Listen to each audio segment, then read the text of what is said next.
सारे जहां से अच्छा हिंदुस्तान। आज के समाजवादी पार्टी के राज्य सम्मेलन में मंच पर उपस्थित समाजवादी पार्टी के राष्ट्रीय अध्यक्ष एवं उत्तर प्रदेश के पूर्व मुख्यमंत्री आदरणीय श्री अखिलेश यादव जी, समाजवादी पार्टी के राष्ट्रीय उपाध्यक्ष आदरणीय श्री किरण मेनंदा जी, समाजवादी पार्टी के प्रमुख महासचिव एवं राज्यसभा सांसद आदरणीय श्री राम गोपाल यादव जी, समाजवादी पार्टी के काबिल कद्दावर नेता काबिल एहतराम जनाब आजम खान साहब, मंच पर तशरीफ फरमा समाजवादी पार्टी उत्तर प्रदेश के अध्यक्ष जनाब नरेश पटेल जी, सम्मेलन में आए पार्टी के सांसद महोदय, पार्टी के विधायक महोदय, पार्टी के कार्यकर्ता, बेटियों, सज्जनों और नौजवान साथियों, मैं आज इस मंच के माध्यम से आपका इस्तेमाल करता हूँ। समाजवादी पार्टी के इतने बड़े और महत्वपूर्ण सम्मेलन में जिम्मेदार नेताओं के बीच मुझ जैसे छोटे कार्यकर्ता को अपनी बात रखने का मौका देने के लिए मैं सबसे पहले समाजवादी पार्टी हाईकमांड का शुक्रिया अदा करता हूँ। पूरे प्रदेश के कोने कोने से समाजवादी पार्टी को आशीर्वाद देने आए देवियों, सज्जनों, नौजवान साथियों, समाजवादी पार्टी का ये नन्हा सिपाही नौमान मुर्तजा इस मंच के माध्यम से आपका इस्तेमाल करता है, आपको नमन करता है। आज नवाबों के शहर लखनऊ की पवित्र पाकिज़ा धरती पर पहली बार आप लोगों से रूबरू होने का मौका मिल रहा है और आज मेरी कैफियत तकरीबन ऐसी है कि सुकून दिल के लिए कुछ तो इन्हें एहतराम करूं, सुकून दिल के लिए कुछ तो इन्हें एहतराम करूं, जरा नजर जो मिले फिर इन्हें सलाम करूं। मुझे तो होश नहीं, आप भी मशवरा दीजिए, मुझे तो होश नहीं, आप भी मशवरा दीजिए कि कहां से छेड़ू फसाना और कहां तमाम करूं। हमारे देश को आजाद हुए तकरीबन 70 साल हो चुके हैं और इन 70 सालों में भारतीय राजनीति में अनेकों उतार चढ़ाव आए हैं। पिछले कुछ दिनों से भारतीय राजनीति को एक नई दिशा देने की कोशिश की जा रही है। पिछले 3 सालों में देश के अंदर नोटबंदी और भूमि अधिग्रहण जैसे कानून बनाकर देश के अमीर उद्योगपति लोगों को करोड़ों अरबों रुपए का मुनाफा पहुंचाने की कोशिश की गई है। वहीं दूसरी तरफ देश के गरीबों, किसानों, मजदूरों, नौजवानों के हाथों से उनकी रोजी रोटी का छीन कर उन्हें भूखा मरने पर मजबूर कर दिया गया है। नोटबंदी के कानून से पूरे देश में करोड़ों गरीब, मजदूर, नौजवान, किसान बेघर हो गए हैं और गांव में रहने वाले गरीबों, पिछड़े वर्ग के लोगों, दलित समाज के लोगों, किसानों, मजदूरों को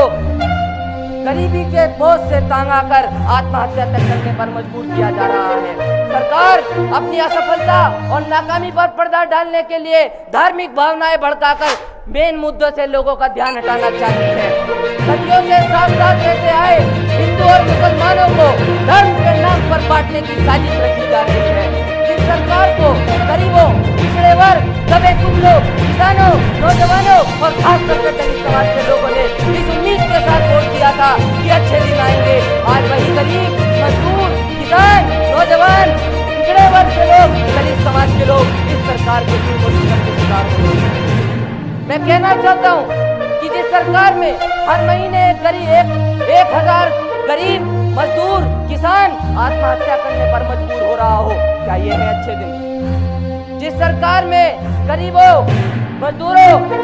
और किसानों के बच्चे इलाज न मिलने के कारण बेमौत मारे जा रहे हों, क्या ये है अच्छे दिन?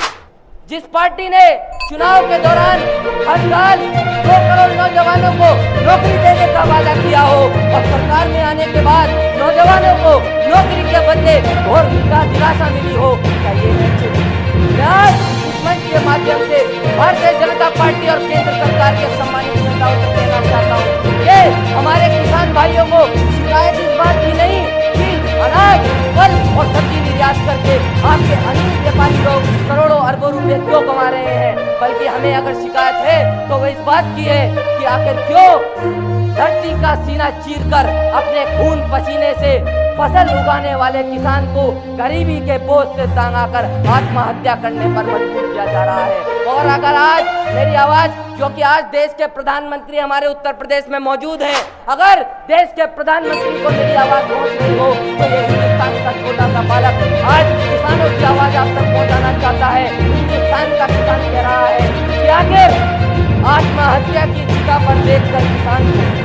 आत्महत्या की चिता पर देखकर किसान को नींद कैसे आ रही है देश के प्रधान को। और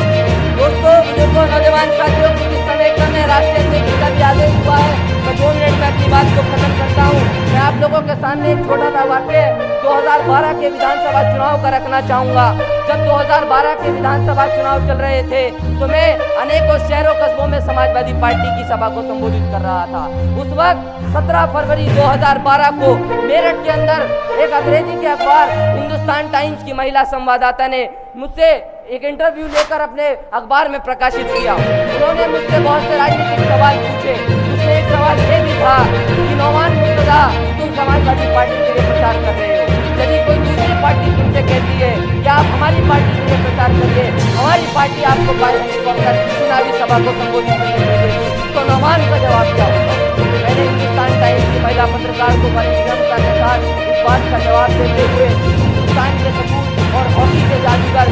ध्यानचंद जी की एक सच्ची बात बताई। और वो ये बात ये थी कि जब जर्मनी के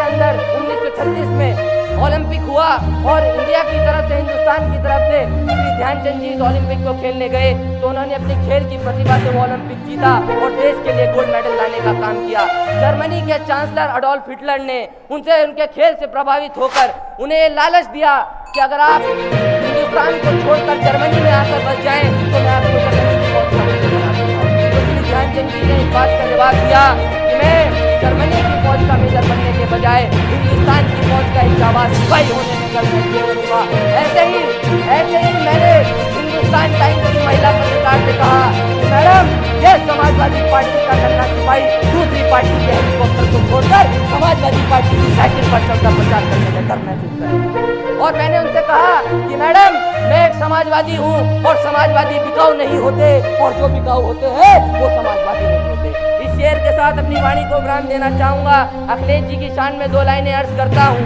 जो आज प्रदेश की जनता की आवाज़ है कि लगते जिगर अखिलेश पर हम जान निछावर कर देंगे।